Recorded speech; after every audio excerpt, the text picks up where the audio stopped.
Thank you for joining me for another episode of Books Closed. I am Andrew Stortz, and on this episode, I will be joined by not one, but two very talented tattooers. And those tattooers are Paul Dobleman and Austin Maples, two California boys.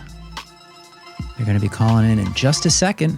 We're doing this in real time, and this should be a fun conversation. So I hope you enjoy.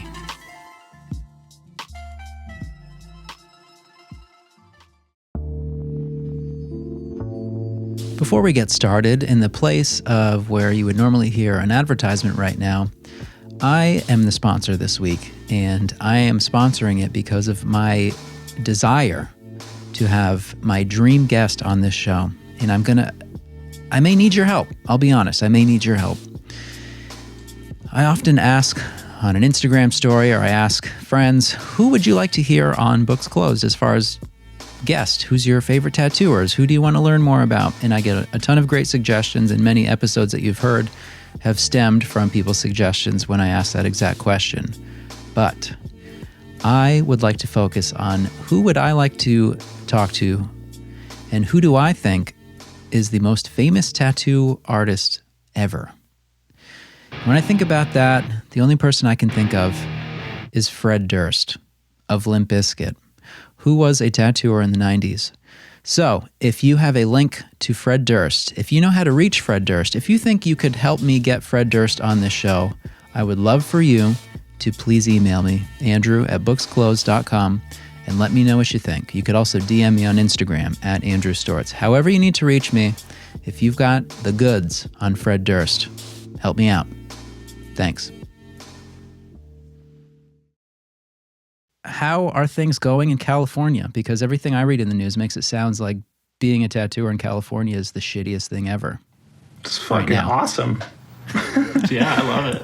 You know what's in California that other states don't have is well, other states have it, but California's got awesome beaches, and it's got an awesome place. It's awesome for riding motorcycles, and it's awesome for a lot of great things too. Not just not tattooing at the moment. Yeah, you have so much time to enjoy all those awesome things. Right? I don't know. I'm pretty busy. I'm not going to say what I'm busy doing, but I couldn't be busier at the moment. So where both of you work is shut down right now, right? Yeah. Yeah. And how long? San Francisco and LA is both shut down. How long has that been the case? Through this whole thing, it's just been shut down this whole time? No, it opened up twice. Was it twice, Paul, or once? No, I mean, they were going to open it up in June, and then they said no, and then they opened it up in I think it was around September or something like that, and then they shut it down, and it was open for 2 months, I feel like. Once. Yeah, it shut down right before Christmas. Or right after Christmas. No, I think it was right before Christmas, right? Yeah. So is everything else shut down too, as far as retail stores or restaurants, or what is it like? Is it like a ghost town, or outside of tattooing, is it kind of normal? The restaurants and stuff are shut down, and but you can go to a grocery store and you can go to get takeout food, and it's you can go to I went to a place to get a Christmas present at a mall. So you can go to a mall and get a Christmas present, I guess. Yeah, it kind of fluctuated. This summer, I guess my answers, I'm just going to answer for San Francisco because I've only been in LA for a couple weeks. But in San Francisco this summer, it was pretty ghosty, shut down. And then it seemed around June or July, they started doing outdoor seating. And then everybody started doing parklets and had all these fancy kind of outdoor parklets, and it was actually kind of dreamy for a little bit. Indian summer, September, October, it was warm at night, and you could eat outside at restaurants and nice candlelit meals and stuff. And then just around Thanksgiving, everything kind of shut down again, and it was back to what it was at the beginning of the summer, just take out food and yeah, it's pretty desolate, to be honest. But me and Paul were both living out in the sunset out by the beach. And I feel like it's always kind of quiet out there, even when the city's busy. So I feel like at home it didn't feel too much different. But then when you head into like the city center or like where both of our jobs are and stuff, it's like pretty obvious how different it is. Weren't they closing down the beaches too? Not really. They closed down they closed down like the parking lot. They closed down like people being able to park right next to the beach, and they closed down some beaches in certain areas. But I mean, like people are pretty resourceful and don't care and don't want to listen and feel trapped, and so they're just doing whatever they want anyways. I think the craziest thing I saw in San Francisco was we got a hotel room one night to party for our friend Cookie's birthday, and it was at the Phoenix Hotel, and that's in the Tenderloin. And so, like, we went out to get some food and shit, and it was like people, like the homeless, like completely took over, and they don't care anymore. And it went from like, you know, people maybe kind of shooting up or like smoking crack and shit, like and kind of hidden, and then it was more all out and open, and there were tents like on the sidewalk and kind of spilling into the street a little bit, and that kind of felt like zombie apocalyptic, and that was mid-June. But they wiped the sidewalks and they cleaned stuff out, and it kind of all cycles, so things changed. You know, that was kind of a weird thing. It felt like the end, and then 3 weeks later, it's totally, you know, a clean street, and then it's just somewhere else. Weird. Yeah, it's been a bit bizarre. But Austin cooked some pretty good barbecue while we were in quarantine, supposedly. Yeah, we did have a lot of good quarantine meals. Yeah. It was good. Nice. Well, now that we've covered all your super spreader events,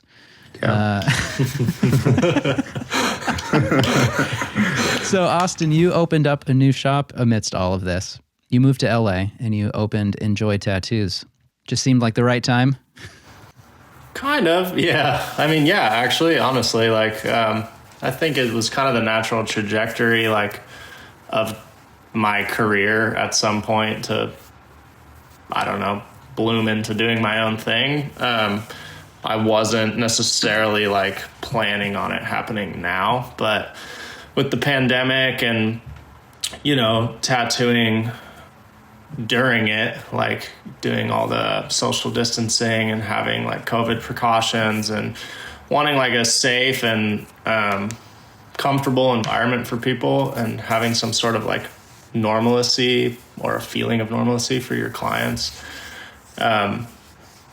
is like hard and different, even though like it was like pretty successful in San Francisco. It just kind of pushed me to this idea that I had to have a private studio. It just kind of seemed like, you know, COVID went from 3 weeks to 3 months to, you know, now it's coming up to a year, and it's kind of, I don't really know what's around the corner or when it's gonna, you know, let up a little bit or go back to what we saw as normal. So, yeah, it just kind of pushed me to lean into the idea that I had and try and offer like a safe environment for people in a comfortable place sooner than I was going to. And yeah, I mean, I'm really glad that I did it. I've also never had this much time to think or plan, or it just kind of led to giving me all the things I needed to make it happen.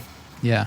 I think it has been kind of nice I think a lot of us have been able to reset a little bit, or maybe reevaluate how we do what we do, and maybe make some adjustments that can contribute to a little better, I don't know, overall lifestyle, I guess. I think I came out of all this stuff kind of thinking that maybe I don't need to work as much as I was, or maybe just work differently. Totally. Which is very cool. That.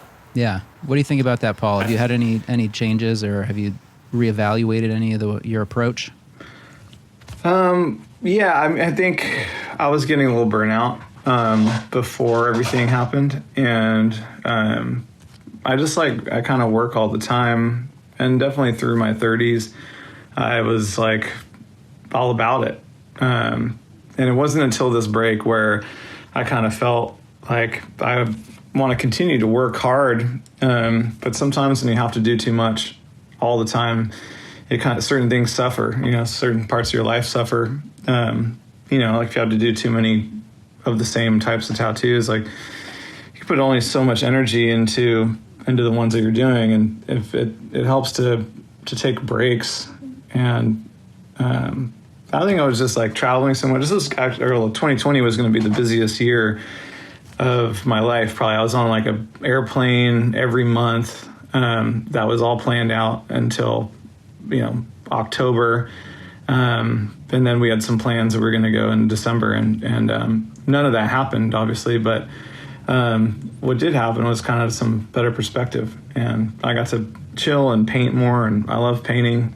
I love painting tattoo designs, and I love painting some just stuff for myself. I made some crazy shit. I made like, stuff out of wood, headboards, stuff around the house, did things. And it made me realize that I like need to break up some of the exhausting, grinding work. I feel like my tattoos are better when I don't have to do so many in one day, and focus a little bit more on just each individual tattoo. I think is better.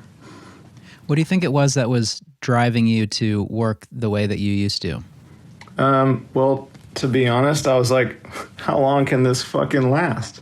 People are still putting down deposits. People still want to get tattooed. I'm booked out for a long time, and I'm just like, just keep going until it stops.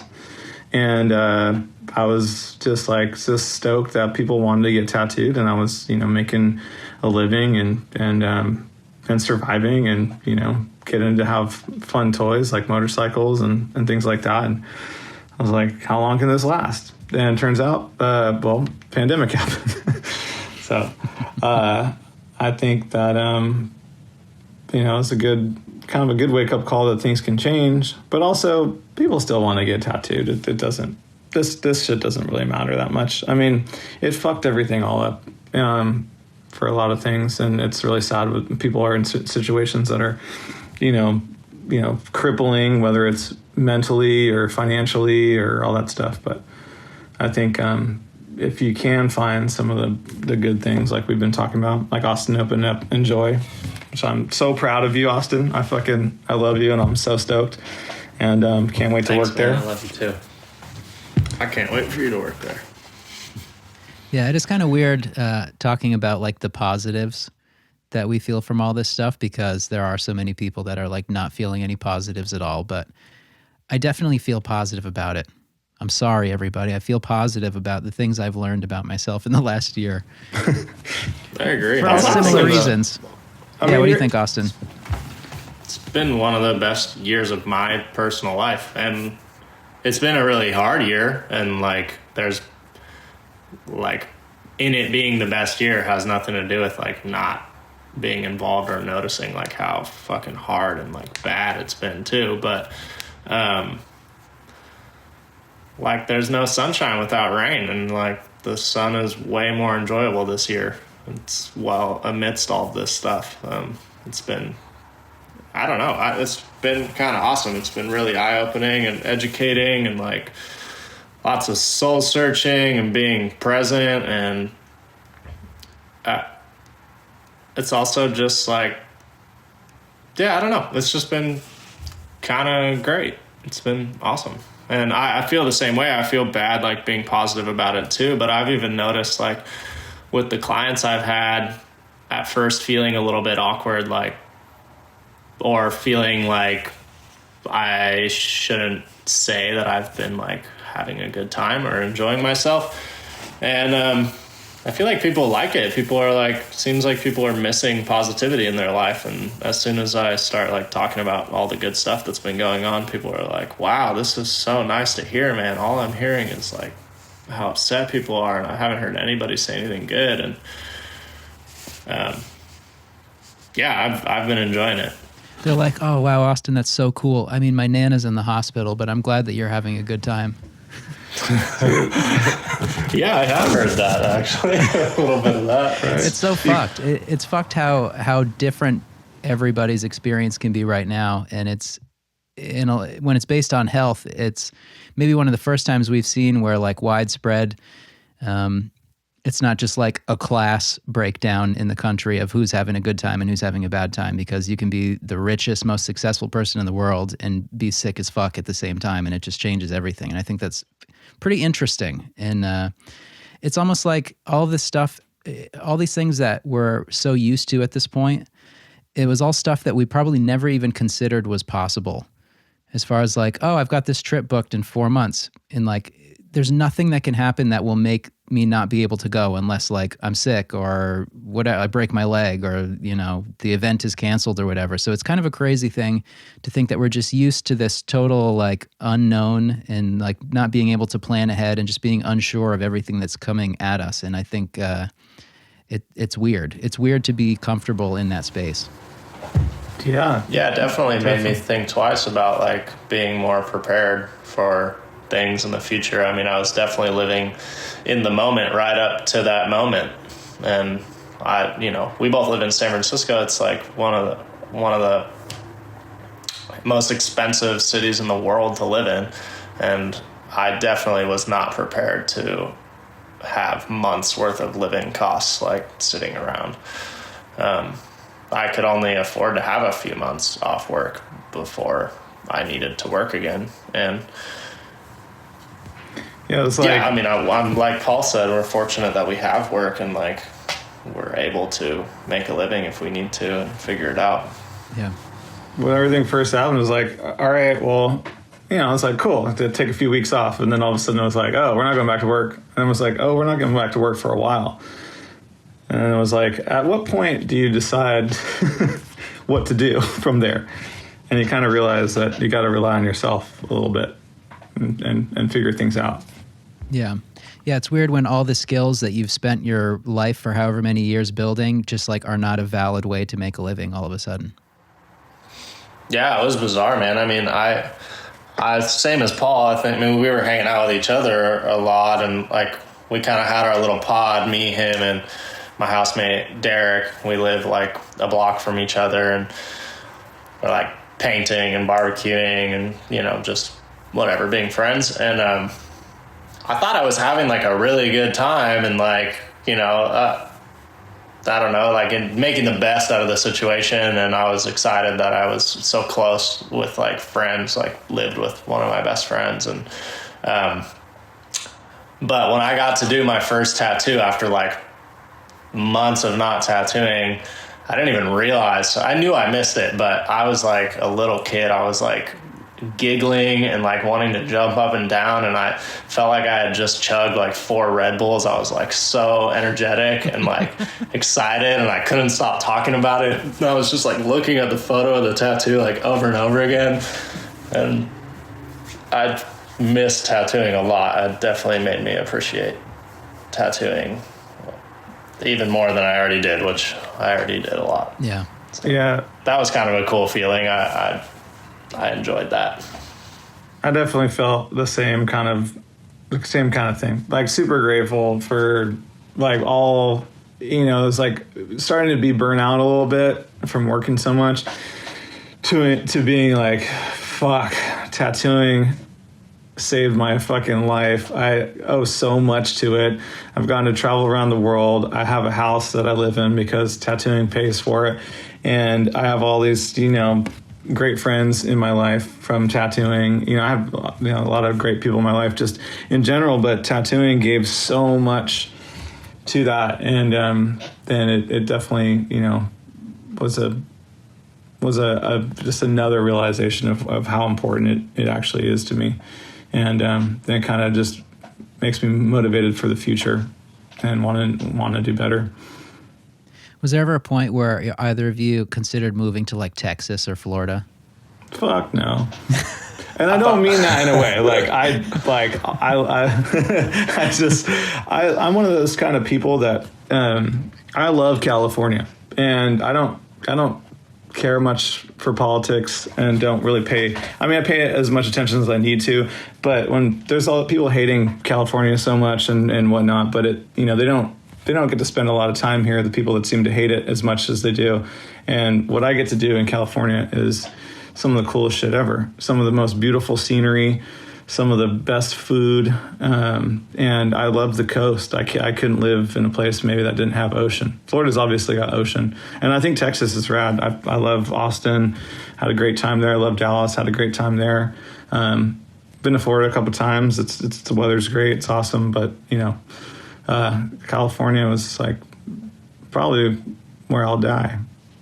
I guess the people that really are shitting on California at this point probably wouldn't be happy anywhere. So it's hard to really base my opinion on people like that, how they feel about shit like California. That's a pretty good observation. I think you're right. Yeah, that was a great observation. You can't be happy in California. I don't know how you can be happy anywhere. That's definitely the truth. I mean, I've traveled to almost every city in the world, and it's still, California is the best. Yeah. Well, I mean, it's almost as good as the East Coast, but I'll let that slide. Almost. As I'm down in my basement freezing my ass off. All right. It's hot in here. How you been out there? It's been a while. When's the last time we hung out? Was that SFO or Dallas? Was that Dallas convention? Probably in San Francisco was the last time I saw you. Okay, I think that's right. Yeah, which feels like not long ago, but also a really long time ago at the same time, which I think is the weirdest part about all this, the past year, is that like the passage of time is so peculiar because all of our normal like schedules are just not what they used to be. So like any concept of what 6 months or a year feels like, I just have no idea. So yeah, it's really weird. But yeah, things are good. Things are pretty good here. Honestly, because we've been open since June 1st, just tatting away. We just have to wear masks. Nice. And we have to keep the door locked and like escort people in one at a time. But other than that, it's like kind of normal. Has anyone come by to check on you guys? No, they don't really do that here too much. I think if there was a complaint that they would come check on stuff, but I don't think we've ever seen health department at the shops ever.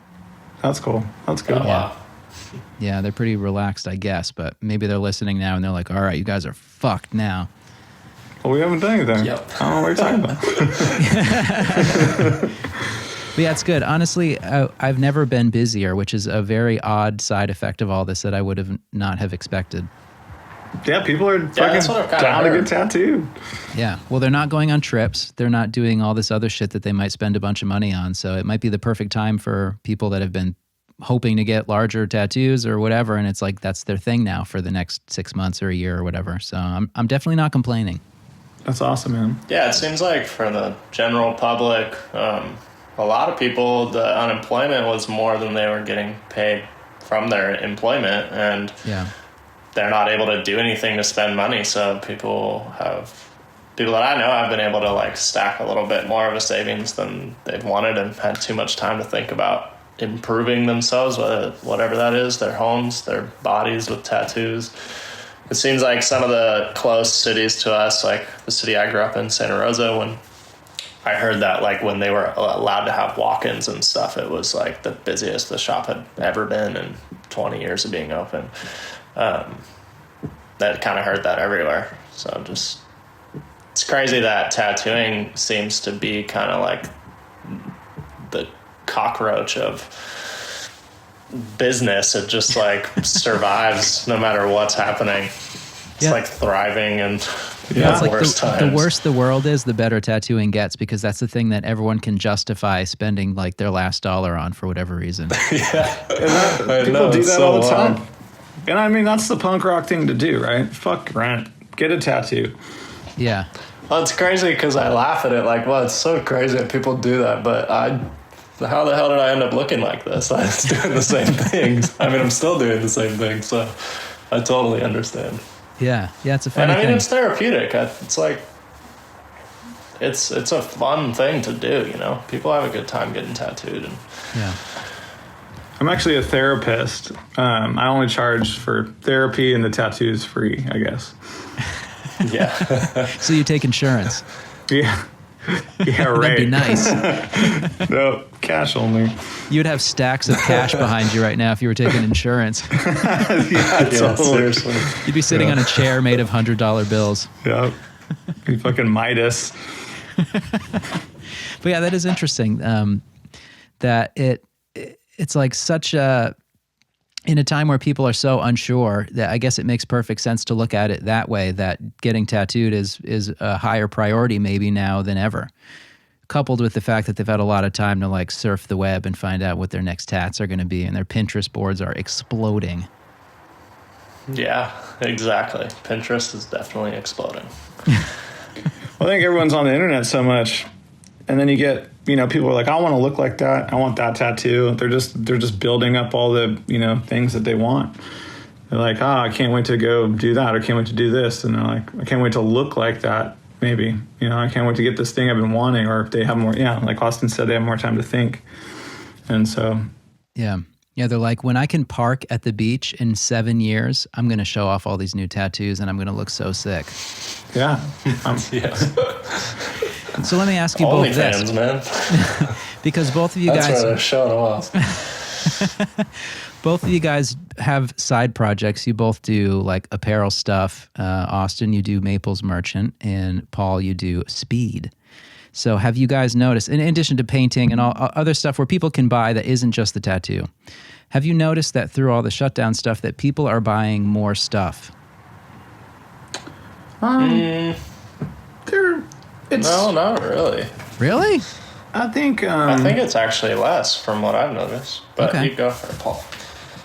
there's like been ups and downs. I think there was like times where people really wanted to support artists, and people were buying, all kinds of different things from, artists making goods and things like that. And so we had some, awesome successes. We had a lot of great support from my customers and people that are really into kind of what we offer. But I don't know if people are like overspending on things that they might not need, and I think that, it was like, I think people were stoked on buying some of the gloves, so they had some, if they're going for motorcycle rides and during a time when they don't have any, they might need some, and that was awesome. But it wasn't anything insane, it was just still kind of it's working out, and I'm really happy with the way things are going, and it's kind of like a labor of love in a lot of ways, Yeah, stuff like that takes a lot of effort. Yeah, I had actually, prior to the pandemic, like June or July of 2019 was the last time I released something with Maples Merchant. I had kind of got to this point where I was putting so much energy into tattooing and trying to put more and work a little bit harder, and I wasn't able to like give the right amount of effort to Maples Merchant. I was going to put out this Christmas launch, and it wasn't special enough, and I knew I didn't put enough energy into it, so I decided not to. And actually, COVID gave me time to like put energy back into it, and so I think, yeah, like Paul said, like I noticed, I think if I had it up and running like at the beginning when people were like really trying to support extra like tattooers and stuff before like we were able to maybe apply for unemployment and stuff like that, I definitely like sold a lot of paintings and like other things that I had. I think that would have been a time for an influx, but like right now, just seeing like what we did like over Christmas and in the summer when we like got up and running, I would say it's like below normal. And I've heard that from like a lot of friends that have e-commerce companies, that they've actually seen like a drop in sales, but nothing like insane. Yeah. Yeah, I guess it's probably leveled off at this point for all that kind of stuff, because people are just like, now we just don't know when it's all going to end. So it makes sense. Totally. Yeah. At first, I mean, people are like, oh, this is just going to be a couple months, but these people are fucked. Let's help them out. And now everybody's, I'm sure, like, now they're all like, we're fucked. Everybody's fucked. Like, let's all spend for ourselves kind of thing. Yeah.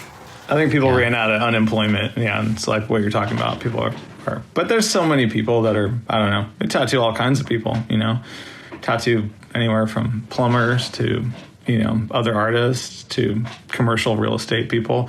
It's all, chefs, all different kinds of people. So, some of the great people, I've realized how many awesome people that I do tattoo that wanted to show love and support and everything. Like they really had, they really shine through in these moments where you're like, fuck, like I have a lot of great customers and really appreciate that more than ever, especially through a harder time in life.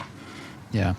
I wonder if all this stuff is like stimulating people to get into trades like plumbing and electrician stuff. Because I feel like there was a lull in that. I've heard from a lot of people that I tattoo that do those jobs that say it's hard to find younger people that are interested in it.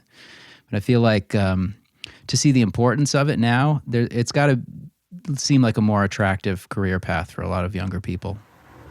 That would be a cool switch. I feel like I have 3 little brothers, so I notice and they're all kind of far enough apart in age that they're quite different. And I think like what I noticed, I feel like the kids my age were kind of the last group of people I saw that was a mix of kids that wanted like half these kids, or like people my age, wanted this like instant fame, and then like another half were still like kind of a working class. And then it seemed like everyone younger than me is just wants to, nothing wrong with it, but wants to be an entrepreneur and like their own boss and start a company, or just, do these new things like get paid to play video games and like,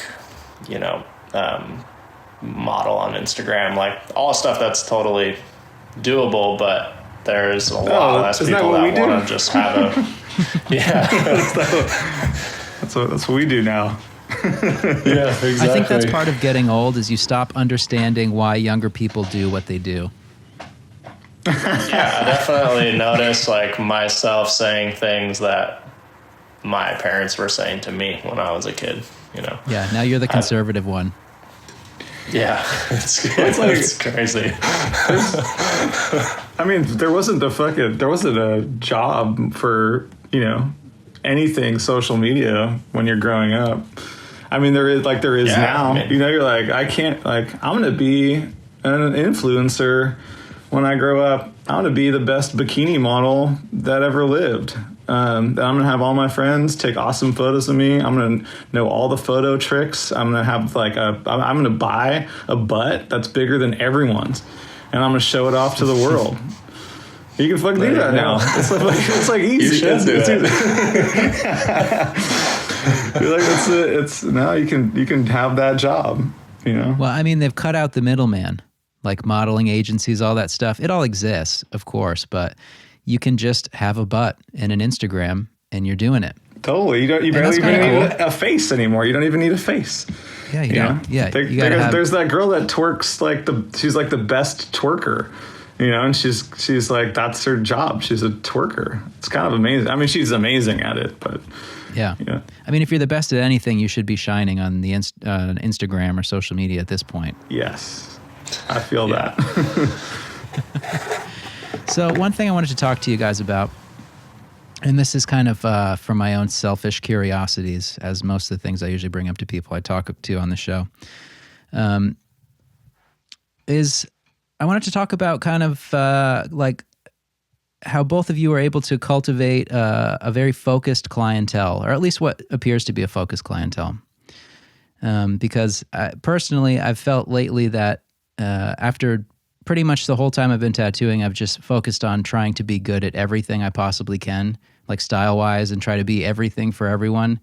I think that it would benefit me and like my ability to sustain interest and like drive in tattooing to kind of like buckle down and focus on the things that I actually really enjoy doing. And I feel like both of you guys are examples of like just doing what appears to be exactly what you want to do a lot. And it seems awesome. So I was curious if that was like a conscious thing for you guys, or were you just so driven to produce the work that you wanted to do and then the clientele just kind of followed? You want to start, Paul? Yeah, sure. Thanks, Austin. Get it. I think, when I first started tattooing, I tried to tattoo everything. Then I was also like, fuck, how am I going to do that kind of tattoo? And then eventually you just kind of learn how to do different ones. And maybe you're not like specializing in it necessarily, because when I started, people were doing good, like really good tattoos in different genres of tattooing, but it's not like it is now. And so Instagram is what kind of created that whole thing, I feel like, because there's like, I loved classic looking tattoos. And when I got the job at Spider Murphy's, like I was really, really into traditional tattoos. And then like even Theo was like, they're not traditional tattoos. It's just classic tattooing. Let's just go with that. And so it's this kind of like thing where like, oh, okay, like that's what it is. It's just a classic tattoo. And so I just try to focus on doing that. And that's what I enjoyed doing. And that's what I was drawn to. And that's the imagery that I liked, tattoos that looked like tattoos. And then when I started painting a bunch of flash, it was just like, I wanted to do more tattoos that were just black, but to kind of separate a little bit from what I was around. And I wanted to take some of the color stuff that I was around that people were doing and kind of translate that into just a black tattoo. And that's why I started painting a lot of black tattoo flash, just black and gray and on a stained background. And that's what I really love doing. And so eventually people just kind of started like getting that. And then that's what I was really proud of. And then, people see it on the internet, and then more people see that and want to come get that. And it was kind of, I guess for me personally, it was more of like an effect like that, where all of a sudden it was like, I was into the things that I was doing and posting that, and people were seeing that and wanting to get more of it. And then when you do something that's like someone's whole arm, that person had all this commitment to you to get, their whole arm done or their whole body done, then people see like what the possibilities are. And you go from people seeing this like amazing, like say like a Japanese bodysuit, when you're seeing that it could be done in these like awesome, traditional tattoo bodysuits. And I think you could see that before in books and magazines and stuff like that. People, there's, all the old photos you see, like the black and white ones of these cool bodysuits. It's like what is like, I guess we emulate now, but there wasn't a whole lot of it in the beginning of when, like, there's always this resurgence of like traditional tattoo popularity. And now every kind of style has got its own little niche and popularity, but it was something that happened for me more over time. And people finally starting to just see the flash that I was doing, like, oh, I want it to look like that. And it's kind of like, finally. And now I'm like, it's fun to do stuff that's different. Like, if someone asks me for something that's, like different, I'm happy to do it. But it's, every once in a while, it's nice to tattoo in something color. And, I did a lot of black tattoos. I've been looking through all these like old photos because I'm working on a book with Mickey Violetto. And so I've had to go through this all of these like photos from, I don't know, from like 10 years back. And I'm just looking through all this stuff and just seeing the way that things progressed. And definitely there's this like whole section of time that's just all traditional black tattoos. And it's awesome because I painted so much flash to look like that and wanted to emulate that look. So it kind of happened. And now I'm like, I kind of want to do like a black and gray mandala sleeve that's all tricked out with like gray lines and dots and everything, just to be like, look, I can do this too. Yeah. Do you ever feel like, I don't know if resent is the right word, but is it a bummer? I guess first I should ask, does this happen that you feel like a lot of people will ask you for the same, like very small batch of imagery based on like stuff that you're putting out a bunch, and it kind of like limits what you're able to do? I think that, there's definitely, a small batch of stuff, I think, when it comes to classic tattoos anyways. And I realized I was just better at that kind of thing. I try and do weird stuff sometimes, and it's just like that's not really me. I like the stuff I like tattooing a lady head. I like tattooing an eagle, a rose, a skull. Like, those are my favorite things to tattoo. And I feel like that's, what I can shine at. You can only do an eagle so many ways, but you can do little tricks and little things, or, even just leaves on a rose. There's plenty of times where I try to add new flavors to a leaf to make it look like, you know, I did it or it was different. And I think those are some of those things where you start adding things to your tattoos that might just be something as simple as a rose, but you can do something cool to it to make it your own. Yeah. What do you think, Austin? I think my answer is pretty similar to Paul's, except I feel like it was very deliberate for me. Even in hindsight, like, I think at some point it turned into being really deliberate. Maybe it was like subconscious at first, but yeah, I mean, I was taught to tattoo everything. The guy that taught me primarily did like black and gray Chicano stuff, and I knew that I wanted, like, I like the word Paul used, but I like wanted classic tattoos on me, and I liked doing them the most. I liked the way they looked, but I knew at the time, like, to be a good tattooer, I had to be good at everything. And it wasn't until I got a job at Idle Hand. I mean, prior to working at Idle Hand, like, I kind of started doing this thing where I would have, like, literally physically 2 portfolios, and one would be like stuff I was really proud of. It was all classic, traditional kind of stuff. And then one that was like stuff I was also really proud of, but just maybe not like what was inspiring to me, but walk-in, kind of fine line, whatever, just a mix of every kind of style. And when people would come in and talk to me, I would usually like hand them my portfolio of stuff I was proud of, or like more better at, the traditional kind of classic stuff, and be like, this is what I'm best at, like, let me know if you like any of it. And a lot of the time people would be like, oh, I really like this gypsy thing, or this this ship, or whatever. And I just kind of started getting work that way, and people were asking me for stuff that I liked. And this was prior to Instagram. And then like when I went to when I got a job at Idle Hand, I was definitely at the very bottom of the totem pole, and 20 years old, working mostly with like late 30s to 40s, like tattooers that have been tattooing for 20 years. I've been tattooing for 2, I think. And everybody there did whatever they wanted. They all had their style, and I did not. Nobody wanted to get tattooed by me in the whole world. Nobody knew who I was, and I wanted to be like all of them. So I just, like, social media just coincidentally started happening, and I purposefully would like tattoo all the local skater kids every night. I'd do walk-ins all day, do like 20, 30 tattoos, and then be exhausted. All the skater kids would come.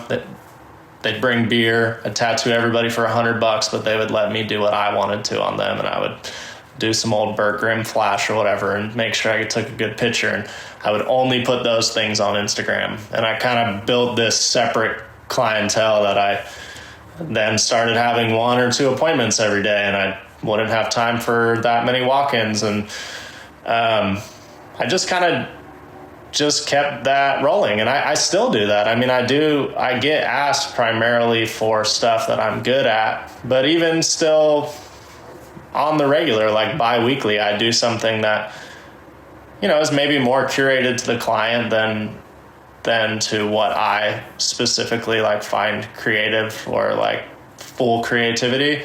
And maybe I don't put that on the internet. It doesn't mean I don't like it or I'm not proud of it, but I still put the things there that like I find I would really want to do again, or that like are really creative for me, or and I just continue to do that. And it's been a really long time. It's taken 10 years to maybe 11 years to get to the point I'm at now, and I still get asked for stuff. I do lots of stuff that isn't like what I put on the internet, but it's still slowly becoming more and more and more exactly what I want to do, like really heavy black, creepy, bloody and scary, like Catholic. I don't know, you know, it went from doing lots of roses to now what I wanted to do, lots of Jesuses and crosses and reapers and daggers. And it took a long time, but it was definitely purposeful, deliberate. Yeah. Do either of you guys feel like a pressure to keep things fresh? Because if you're both working in kind of like a deliberately limited like batch of imagery, is it hard to keep things fresh and interesting, whether it's to attract the clients, but also like to keep yourself interested in that stuff? Yeah, I think that's when, I don't know, I start just working on new designs. I start painting new flash and trying to, I don't know, take some time to figure out some new ideas. And that way, when people see new things, then they see the possibilities of what could be and what could happen and with their tattoos. And, and then that's the time to like maybe throw in something that you don't do all the time. And maybe, it's like just something, I don't know. I just worked on some recently, and it was like just a little bit different than what I normally do. And so it hasn't come out yet, but it'll come out this year. And so people will get a chance to maybe pick something that's a little bit different, or even, just a more fun idea on a take of a classic than they've seen before. Yeah, I don't really find it. I don't know. I kind of think about it like I really like doing what I do, and I really like my clients to be happy. I like to deliver consistency, and even on my own body, like when I get tattooed, I like the stuff to look good next to each other, and like I don't really find it that hard to make something fresh. It could be really simple for me, like adding more thorns than I normally do, or doing a different leaf, but I want to deliver the product that people are showing up for, so I don't want it to veer too far from what I'm doing. I could definitely see like 10 more years of maybe doing the same thing and like needing to freshen it up, but I feel like it just happens organically. I feel like every 6 months I like get this wind of like oh, I got to do something new, and it just kind of like organically happens, and then I morph into this thing that looks exactly the same, but somehow it's different. There's more blood this time, or less. There's less religious stuff, or I don't know. It just fluctuates. But you could kind of pick and choose and choreograph that yourself. Like if I just like, for a while I was doing camp scenes, and it was like a total accident. I did one, I was proud of it. I put it on the internet, and I got asked for like 100 camp scenes, and nothing against them at all, but I don't really camp that much, and I don't know that much about camping. I was finding trouble making them fresh. I was like, oh, there's an axe and a fire and a tent, and I don't know what else to put here. And and so I just took them all off of Instagram. I've never been asked for a camp scene again. So it's kind of like... Interesting. Yeah. Yeah, I've deleted full ideas. Like, remember when like the animal hat was like at its like peak, and I was doing them so much, and then I like classic looking tattoo imagery, and so all of a sudden I was just like, man, this is like, I'm really caught in a phase, and I did a lot of tattoos that I liked that were like that, but it was it started to get redundant, and that's when I took them all out of my portfolio. I deleted them all off my website, took them all off Instagram, and I haven't done one since. I think I did one because someone really wanted it, and but that was it. And now I don't do them at all anymore. Yeah, I mean, I did one of those like a couple weeks ago. I was super proud of it, but I'm not going to show anybody it because I don't want to do it again. But it was fucking awesome. I had a blast doing it, and it looked cool. But I'm like really weary of that stuff. I do stuff that I like a lot, but I'm like, I do not want to be the guy that does this all the time. I just keep it to myself. Well, what makes you feel that way then? If it's something that you really like, what is it about like a certain image that would make you not want to be the guy that does that thing? Well, maybe it doesn't feel like me. Like I can tell when I do something and it feels special, even if it's based off some classic flash, I can do it, and if it feels like, okay, this looks like I did it, or like I wasn't thinking of any other tattooers, I wasn't even really thinking about that reference that much, I just used that position, and it feels like special, and like I created it, and I think that's something I like to share. But sometimes when somebody will come and, perfect example, the the camp scene. Like I didn't, the first one somebody brought me, somebody else did one, and I kind of just like did my version of it, and it just felt regurgitated. It didn't feel special. It felt like maybe I was going to be like riding on someone else's curtail to like, and it, because of the following that's there, like it can very quickly like gain momentum. If I put something there, like a lot of people might want it. I don't mind doing anything anybody wants. Like I want my clients to be super happy, and if I'm capable of doing a good job, I will totally do it. But I just I don't know if that's a good answer or not, but I try to just promote stuff that I feel like is original, or even if it's like something that seems like it's in our community of sharing. I don't really mind if like I did a really good job of something I find like very classic, like I'll share that. But I think now there's like a lot of stuff that maybe isn't classic, like the word Paul used, and I know right away when somebody shows me something like that is not from Flash, like a new age classic tattooer drew this, and you totally deserve to get something like it, but it's not for me to tell the world that I invented this idea or that this is my brand. This is somebody else's. It's like Urban Outfitters making something similar to Carhartt and putting Urban Outfitters on it, and it's obviously not their design, but they don't give a fuck. I don't want to be that guy. Yeah, doing the knockoff version of it. It's almost a curse to do something clever. Yeah, because everyone knocks it off. Yeah. Yeah, and it like takes the impact away from your thing when everyone is just doing their version of it.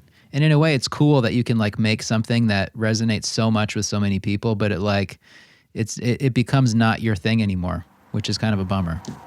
Yeah, I find it so flattering when people do stuff verbatim to my tattoos. That doesn't bother me one bit, and I'm sure it probably would work the other way around, but yeah, I don't know. I don't know. I haven't really even thought about it that much till you asked me. I think that's like a very honest answer, but I haven't really. I think sometimes it feels good and right, and so I just put it there, and sometimes it looks awesome, but just isn't something I want to do over and over and over again. It's like a menu, it's like, I think about it like being a chef, and here's your menu. Like I put my like hits on there. Doesn't mean that when I go home I don't make an awesome meal for my family and friends, but maybe I wouldn't put it on the menu to serve to the Michelin star people that are going to come in and rate me. I did a camp scene one time, and then I posted it on the internet, and someone just tagged their best friend, and it was like, remember we got these before they were cool? You poser. And I was just like, I love it when it was like, oh, fuck you. like, that's actually on somebody. Yeah, now it's your problem. Yeah. I always think about like people that are doing their own thing. It's like when bands will put out new albums and everyone hates it, at least at first. And it's like, it's so hard to dig yourself out of the hole of the cool thing that you did before. It's like if you're really great at something, then people just want you to do that thing. They want you to play the hits. But you don't want to just play the hit all the time. So it's like a weird place to be in, I would imagine, when you're really like trying to. And that's why I ask about keeping things fresh, because it seems like a weird kind of thing that I'm not really familiar with having the experience. That's an awesome way to explain it, though. Yeah, it is. And I think that's why you just have to kind of, if you don't take the opportunity to direct things at some point and you just regurgitate the same things, then it starts to be a little bit like you're just a factory. And I think by whatever it is, if it's just something as simple as an organic, thing where you're happy making a couple new changes to certain things, or if you're you just come up with a whole new set of designs or whatever it is, it's like you kind of have to, because you can't let you gotta take some control yourself in the end. Otherwise Otherwise you will. You'll just be like, oh, I did the same fucking thing every fucking time. Or I did the same girl three times this week or whatever the hell. Yeah. So. Yeah. I mean, I think there's like this shift in tattooing that like you've talked about a lot on this podcast that, pertains to this conversation as well. But even like to every business and even to COVID and like how much e-commerce is like important right now. But like tattooers we are our own bosses. We're our own company. We are a brand. And like social media has now become, more prevalent than a website. Nobody really goes to .coms anymore. They shop on straight off Instagram or off Facebook rather than going even to a website. And yeah, you just like, it's your brand and you're choosing like what to sell and what it looks like and, what you want to create. And like, that's the way that I think about it. And that's kind of how I choose like what I put there. And,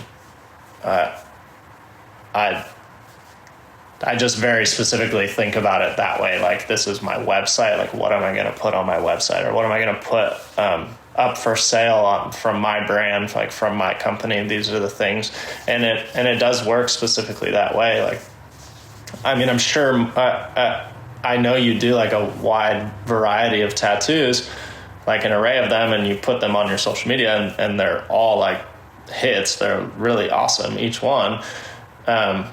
And you must gain clientele like via social media, but do you notice that like people come in and do you do an array of tattoos because somebody will come in and want something more Japanese, and then somebody will come in and want something more illustrative, but they'll be referencing like, I saw this on your social media, or I found you from social media?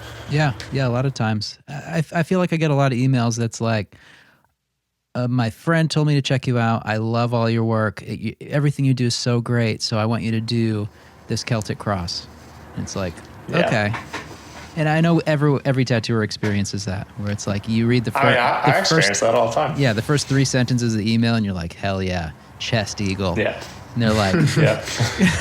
like, whatever. I mean, at this point, I really like that I'm able to do like a good version of many things for a lot of people. I did Tribal Mermaid like last year at some point. I think at the beginning of the year.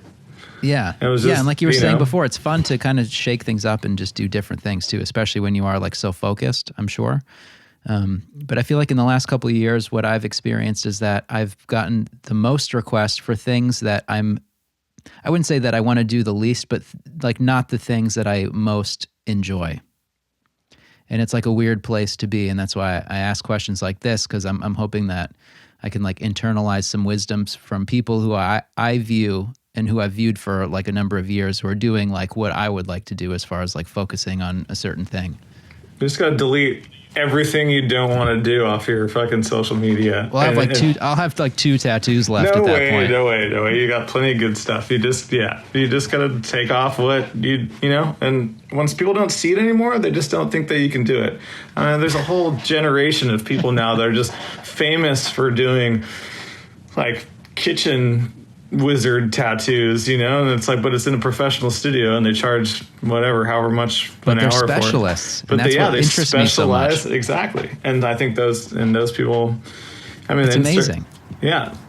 I kind of love that aspect of it. I mean, that's what tattooing is now. And it's, there was like, I feel like I felt this friction against that for a while, and like I'm glad I was got into tattooing where I got to watch this switch, but it's like fully switched. Like clientele now like wants what they want, and pretty much everybody wants a tattoo, and they all want something different, which means there's too many clients for us 3 to take on ourselves. And like, yeah, people do want this, simplified, like stick and poke kind of style. And they're happy to pay a top dollar price for it. And, I mean, just like I don't want to buy a $300 Supreme shirt. It doesn't mean that somebody else shouldn't buy it and that they're not going to enjoy it, And, but it's that's kind of what I was saying about like most consumers are picking what they want off of your menu. So if your menu, if like I don't even know like a good restaurant to bring up, but if your menu has every cuisine from every style place in the world, like you're going to have a lot of clientele, but you're going to have to be cooking everything, you know? So yeah, I'm a diner. And you guys are like Yeah. a cool restaurant that people make reservations for. It's like when there's too much fusion food on the menu, you know that you're not in the right place. Right. I do ramen, steak, breakfast. I do it all. There's this place for dinner. Breakfast served all day. Yeah, exactly. That should be my business card. Breakfast served all day. I mean, breakfast served all day is kind of, that's a popular. That's fucking awesome. There's a charm to it, yeah, for sure. There's 100%. That's a great place to be, actually. There is this place in the Russian River, and it's always like, it's like sushi and burgers. And you're like, and like, I think something else. There's like 3 things that just don't make sense on the same menu, and I've never gone into the restaurant because of that. And, well, why? Because you think that they couldn't possibly do a good job of all those things at the same time. It's just like you're like, Let's go. when you're craving a burger, usually you're not thinking sushi, or when you're craving sushi, you're usually not thinking that you can get a burger, I guess. And so you're like thinking about a place, and it's like, you know, kind of scummy, and you're like, you know, you're looking for just a simple meal, and you're like, you're not really wanting to go to a place that has both of those things that are maybe not going to be done the best. Yeah, it's like glorified Let's gas fucking station go. food. Now I feel bad for the business. I'm like, I should probably Don't go name eat 'em. there. I should probably go eat there now. Yeah, buy some gift cards to support Yeah, them. totally. Since you dragged their fucking name through the mud I without know. even saying their name. I'm sorry, fucking sushi burger. I feel awful. Well, I appreciate both of your wisdom, and that's the main reason I like doing the show, because to ask either of you a question like that, like at a party, would be so dorky. But in this context, I feel great about it. Yeah, I mean, I think it's an awesome question. They're all things I haven't really thought about. I think they've kind of, you know, some of it's deliberate and some of it is just like kind of happened. So it's cool. Yeah. Seeing what somebody else would want to know that I haven't maybe even thought about. So So thanks for the question.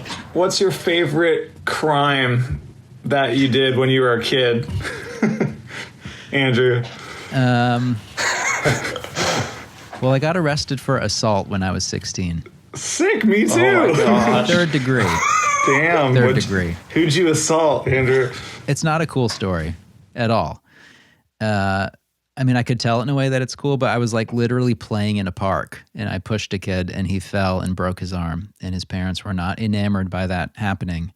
And so I had to go to court a number of times. And all they got was $60 restitution, and they didn't cash the check. That's amazing. So you didn't even have to pay out. That's pretty crazy. Yeah.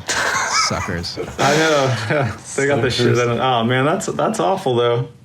It's always the accidental ones that are the worst. You know, you're like, didn't mean to do that. Yeah, it's like when someone breaks their arm and you're like, oh, what happened? And they want to say that they were like hopping on a train and try to like, you know, go find their new life somewhere, but really they just like slipped on on something really lame in their house. Like their ice maker was leaking and they fell and broke their arm, and it's never cool. Yeah, that's how I fucked up my ribs. It was pretty not cool. What did you do? An ice maker. I was fucking ice makers. Yeah, I was going down the Truckee River in an inner tube. This already sounds kind of cool. It was awesome. We hadn't been on a trip in a while. My girlfriend had never been to Truckee before, and so we're having a blast. I had a bottle of tequila in my hand, and we were charging down the rapids, and it was not crazy, but my favorite sandal fell off, and I flipped over onto my stomach and then went down the rapids onto my ribs. But I'd saved the sandal.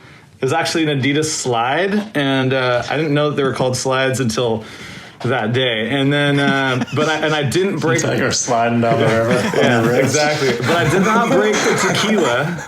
I even at one point my friend had lost the cork to the tequila, and I found it down the river, and still had managed to not spill any of it. So I think you know where my priorities are on that one. But okay, so that's not an uncool injury story, by the way.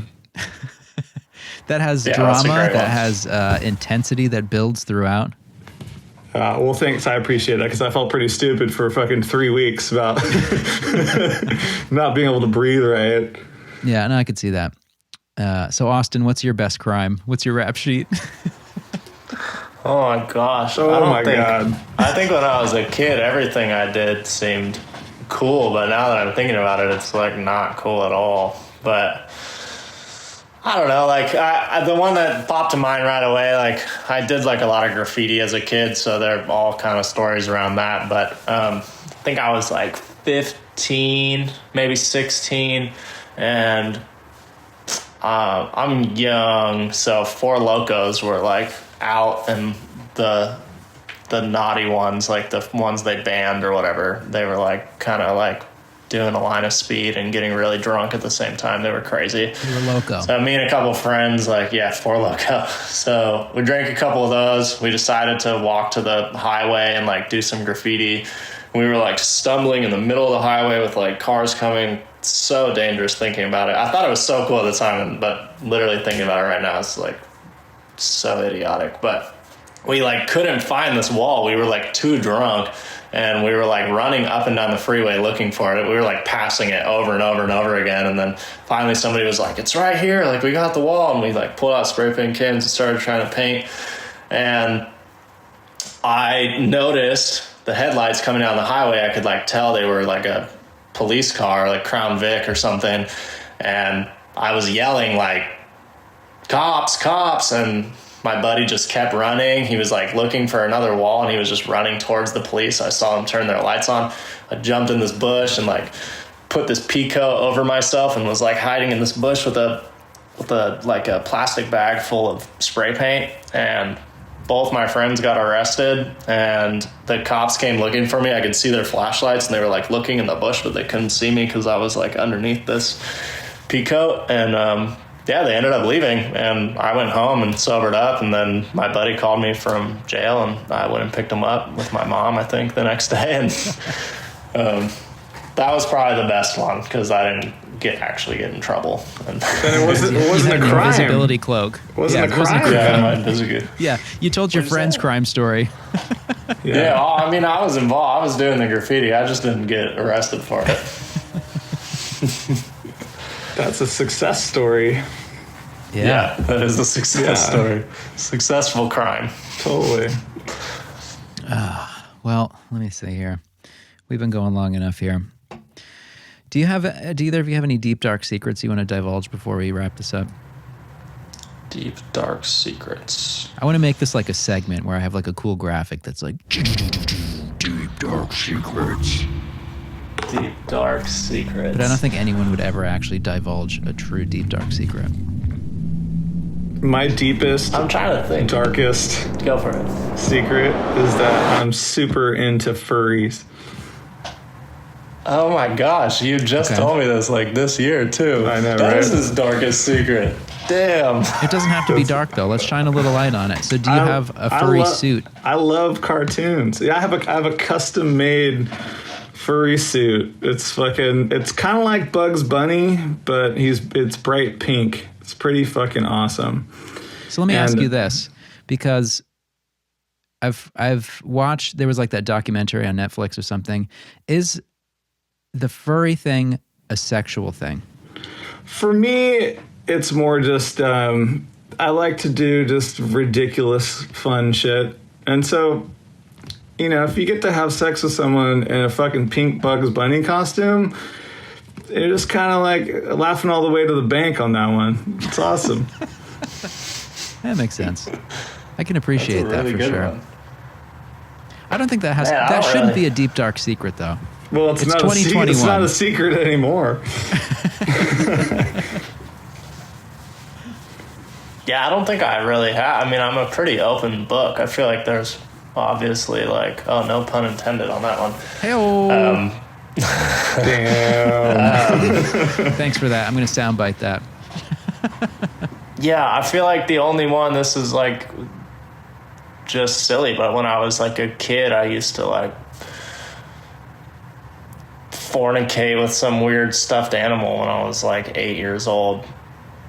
That's my only real secret that I think I haven't told everybody. That's why we get along so well.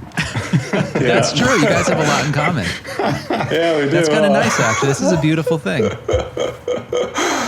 Yeah. Nice. I don't know. I don't have much. What about you? You got a deep, dark secret? Well, this isn't about me. I'm just the host. Okay.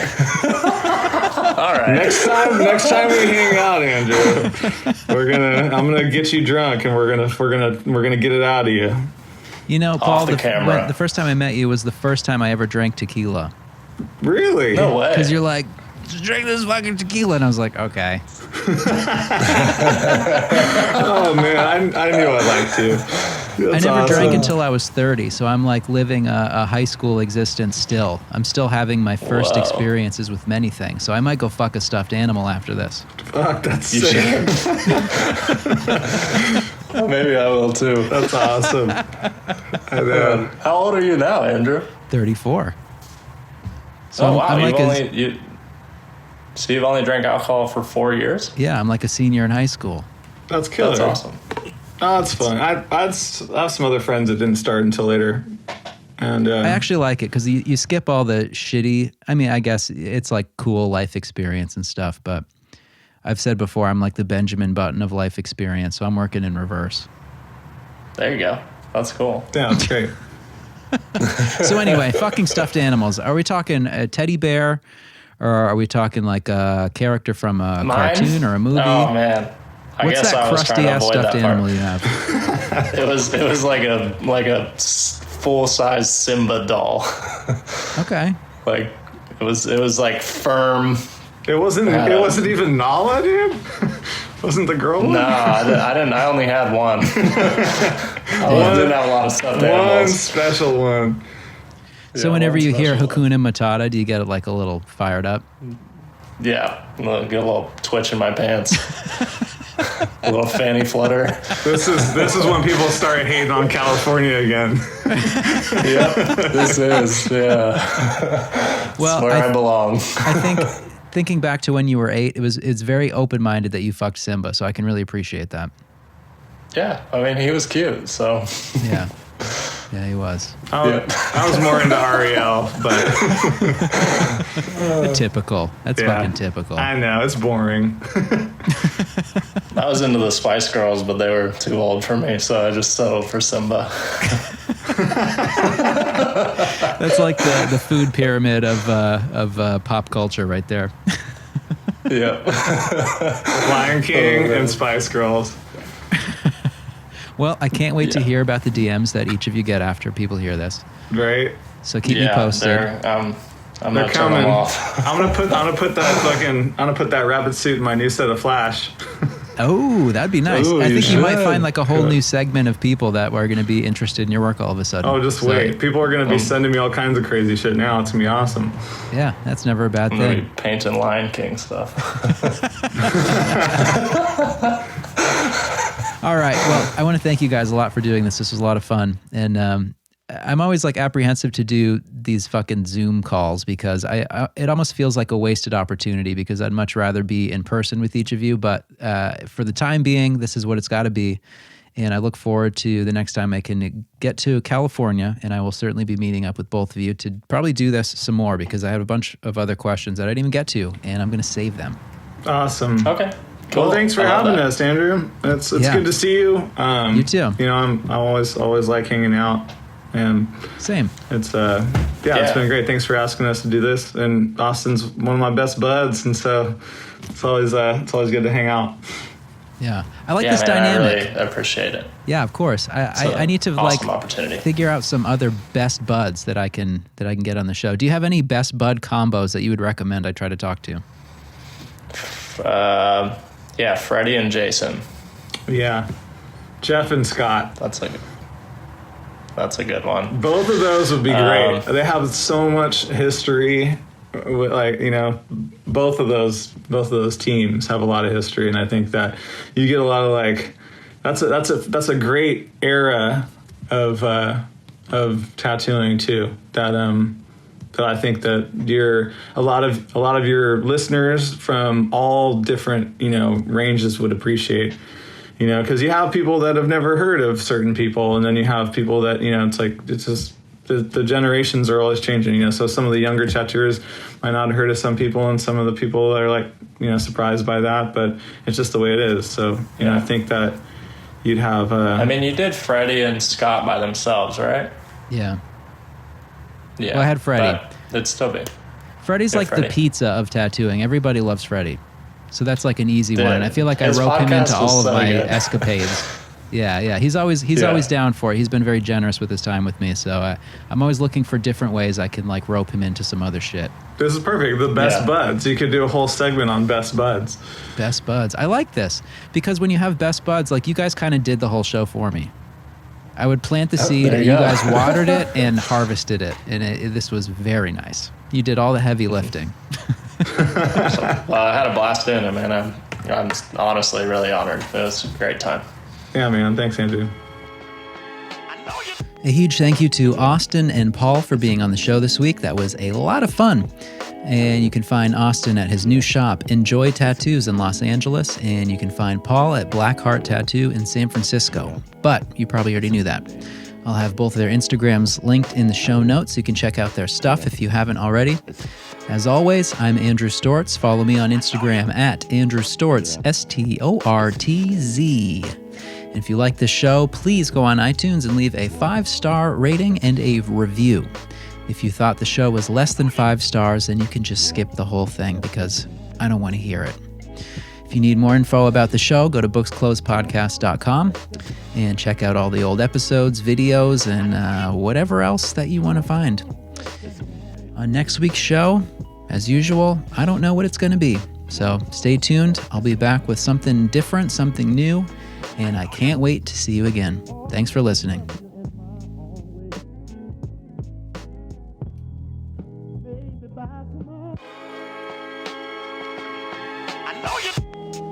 Yeah, it's me, baby.